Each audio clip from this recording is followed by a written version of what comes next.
तो भाई लोग, स्पाइडरमैन नो वे होम के बाद पीटर पार्कर पूरी दुनिया की यादों से मिट चुका है, लेकिन उसके दिल में एमजे, नेड और आंट मे की यादें अब भी जिंदा है। तो अब वो एक नए शहर में जिंदगी जीने की कोशिश कर रहा है, जहाँ ना तो एवेंजर्स है, ना तो एमजे, ना किसी को वो याद है। तो यहाँ आता है सबसे बड़ा वाला। क्या बोला तूने? अरे मैं सवाल की बात कर रहा हूँ। तो यहाँ आता है सबसे बड़ा सवाल, क्या ये एक मल्टीवर्सल मूवी होगी या एक स्ट्रीट लेवल ग्राउंडेड कहानी?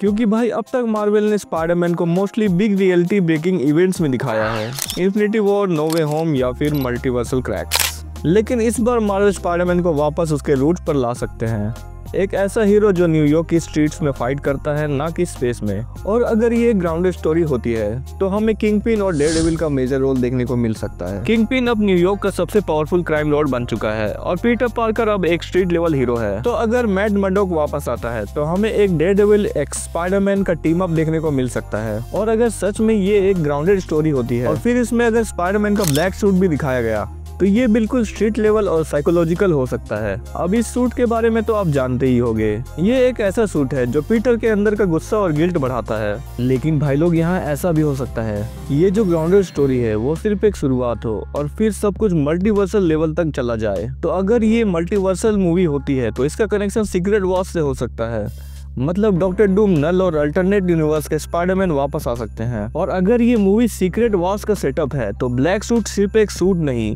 बल्कि ये सूट सीक्रेट वॉर्स में स्पाइडरमैन की हेल्प भी कर सकता है डॉक्टर डूम से लड़ने के लिए। तो अब तक जो भी रिपोर्ट्स आए हैं उसके हिसाब से दोनों पॉसिबिलिटीज हैं। तो भाई लोग, आप कमेंट करके बताओ, क्या पीटर एक स्ट्रीट लेवल विजिलेंटी बनेगा या फिर ये सिर्फ एक मल्टीवर्सल बैटल की शुरुआत है? तो अब ये देखना इंटरेस्टिंग होगा कि कैसे ये टॉम हॉलैंड का स्पाइडरमैन इन सब चीजों को झेलता है। तो चलिए बात करते हैं जिसके लिए आप भी बहुत ज्यादा एक्साइटेड होंगे कि नया विलेन कौन होने वाला है। अब पॉसिबिलिटीज तो बहुत सारी हैं, जिनमें कुछ नाम भी उभर के आए हैं। तो चलिए बात करते हैं उन सब की। तो कौन होगा ये नया विलेन और क्यों वो पीटर के पीछे पड़ा है?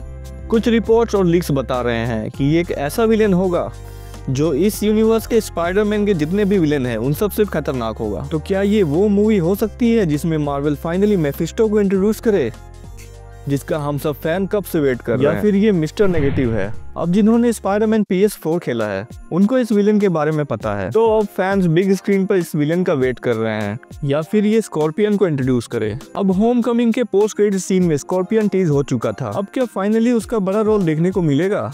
कॉमिक्स में तो ये एक बार वेनम भी बन चुका है। यहाँ एक और नया नाम सुनने को आ रहा है, Morlun the multiversal hunter. I know आप में से काफी लोग इसके बारे में नहीं जानते होंगे, तो अगर आप जानना चाहते हो तो कमेंट में बताओ, मैं इन सब विलेंस के बारे में एक डेडिकेटेड वीडियो बना दूंगा। तो भाई लोग, क्या ये एक ग्राउंडेड स्टोरी होने वाली है या फिर एक मल्टीवर्सल वॉर सेटअप करेगी? और आप कौन से विलेन को देखना चाहोगे, मिस्टर नेगेटिव, स्कॉर्पियन, मेफिस्टो या मॉर्लन या फिर कोई और? तो भाई लोग, लाइक एंड सब्सक्राइब कर दो ताकि स्पाइडरमैन के नई यूनिवर्स को फाइनल ब्रेकडाउन मिस ना हो जाए। और अपने नेक्स्ट वीडियो में हम इन सभी विलेंस का डीप डाइव करेंगे, तो बने रहो कंटेंट वर्स की इस दुनिया में।